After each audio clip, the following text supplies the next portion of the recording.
Yo dudes, what's up? This is Planet Keith, I'm Keith, and today I'm going to do something I've been trying to get around to for a very long time. I'm going to paint this wall. This is one of the walls in Studio 2, the man shed, the garage, yeah, well, I just want to paint it because it looks disgusting. It's been distempered, and distemper, apart from being a disease of doggies, is a solution of lime, and it's very cheap. It's antibacterial. If you brush against it, it comes off, and if you try and paint over it, it's a disaster. You know, everything just, you know, it flakes off and everything. So the first thing to do is scrape off as much of it as you can. And I've actually done that already. So,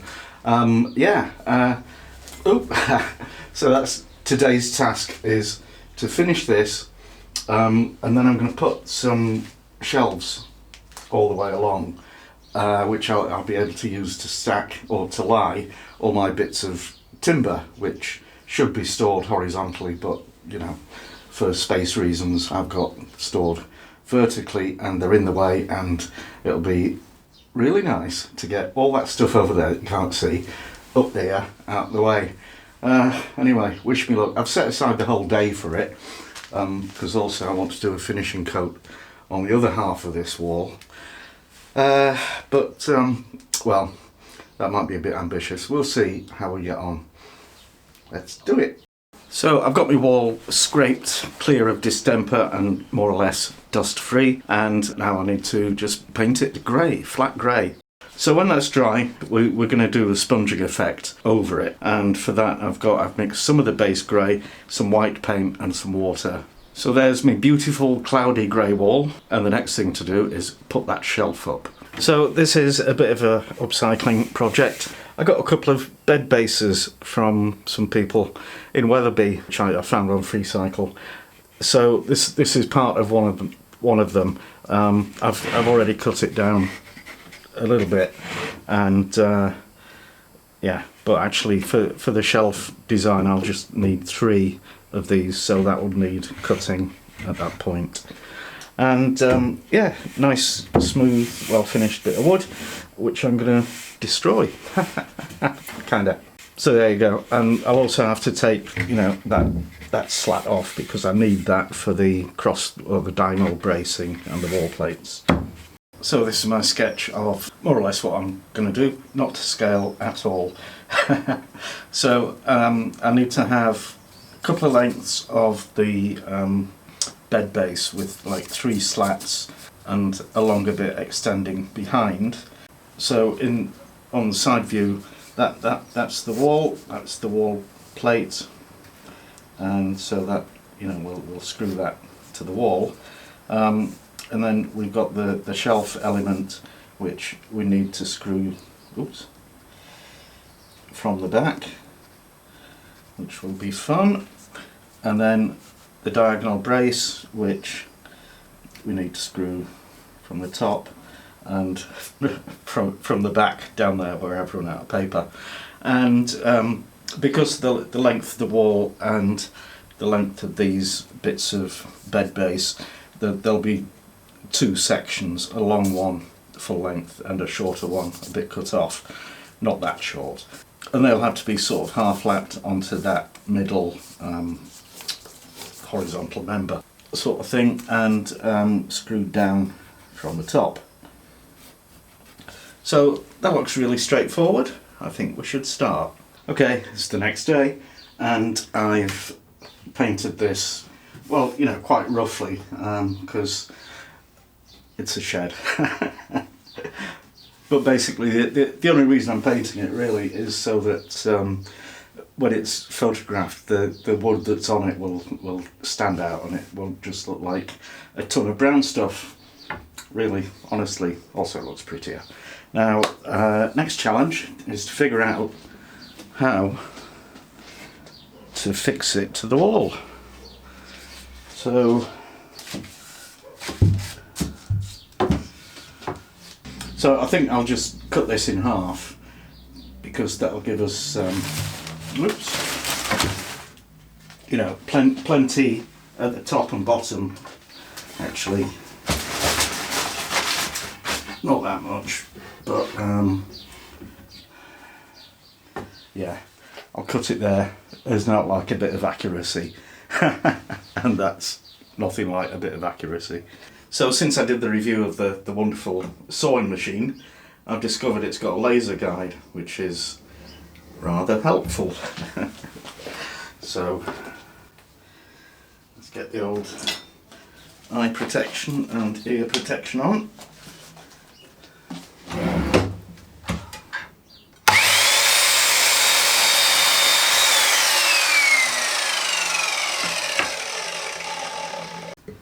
I'm going to mark where I want to drill the holes to fix it to the wall. So when I'm fixing things to walls, bare walls, I like to get the hole in the mortar rather than the brick. I don't know if that actually makes any sense, but that's what I do. So.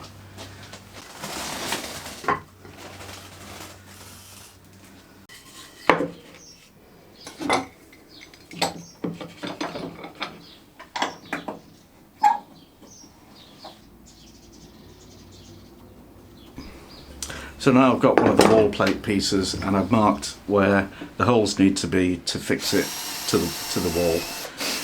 And also I need to drill 2 holes so I can fix screws through into the back of the shelf horizontal member. So I've got the shelf in the vise and I've got a spare bit of that shelf stuff. Just, you know, this is like a little bit of a prototype just so I can get the measurements and the sort of technique sorted out. And the magic bit, I need to cut a mitre, and I've got a machine to do it. It's great. So I'll make a mitre cut on the other end.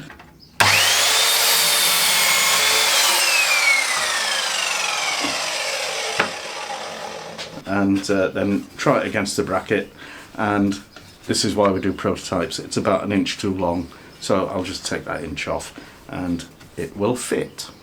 Right, so this is the bit that fixes on the wall, and ignore those holes, I did those wrong. So I need to fix or determine the position of the diagonal brace and the actual shelf. It's going to be pretty tricky to do this, but if I fix the brace on at the bottom first of all, then we'll try and, I don't know.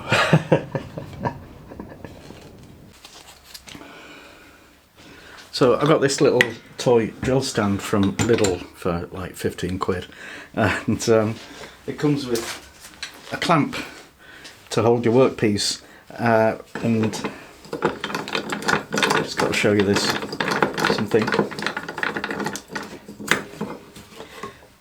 Ta-da! It's exactly about 2 millimeters. The workpiece is 2 millimeters too wide to fit in the clamp. So I'll just have to try and hold it by hand. Wish me luck. And guess what? I can't do it because I need 3 hands. I need one to hold the piece, one to operate the lever, and the other one to hold the drill trigger. Oh! No, I think that there's a way to lock it.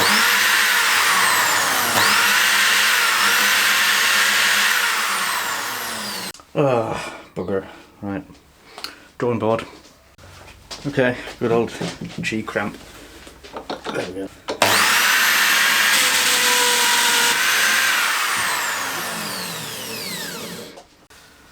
Right. Seriously tricky part is to connect these and get that nice and square and everything. So I think if I pop in the vise, just make a little hole, just see if we're anywhere near the right place. Yes, we're right in the middle there. So I'll just pop a screw in part way.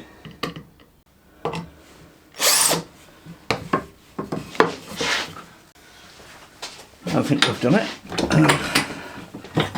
There we go. So that looks pretty good.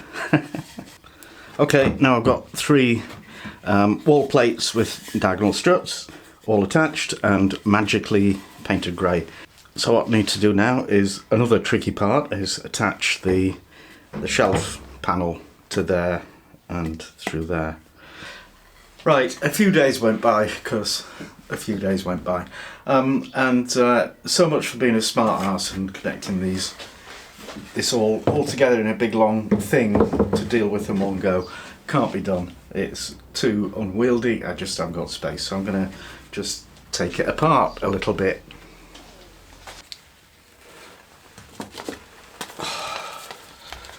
Look at me, Mr. Health and Safety.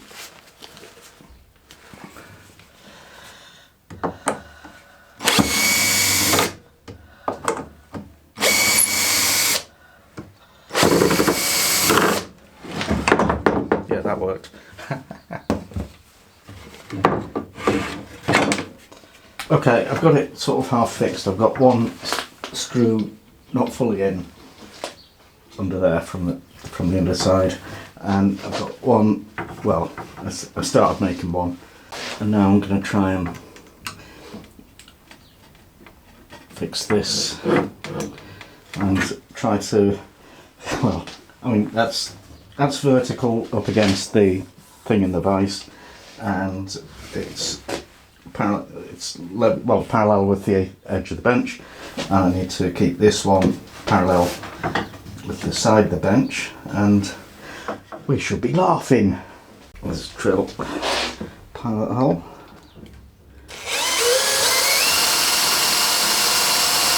I'm going to clamp this because it's kind of important.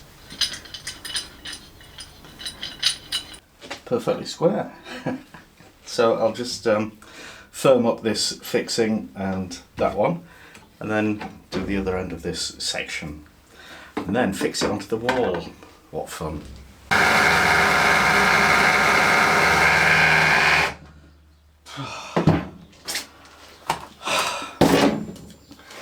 Well, that was seriously tough. If I had half a brain, I'd have waited for Mrs. Pladdock to come home to help me, because I needed this to be held up. So I found these polystyrene boxes that are, you know, about the right, well, they're not the right height. But I've been up and down the steps, you know, fixing, drilling, plugging and screwing. Anyway, it's up. Well, that bit is. Now I have to put the other bit on, which I hope will be a bit easier. Okay, there it is in all its magnificent glory and splendour. Got a few bits of paint touch-up to do, and then tomorrow I shall load it up with a load of crap. So that'll be fun, but yeah, hard work, but I'm so pleased to have got this done because I can now actually see space. And the reason I want space, well, you know, want space. But the next challenge is to get all this stuff down here, which is gardening stuff, out of here because it's going in the greenhouse. We haven't got a greenhouse, but I'm going to make one.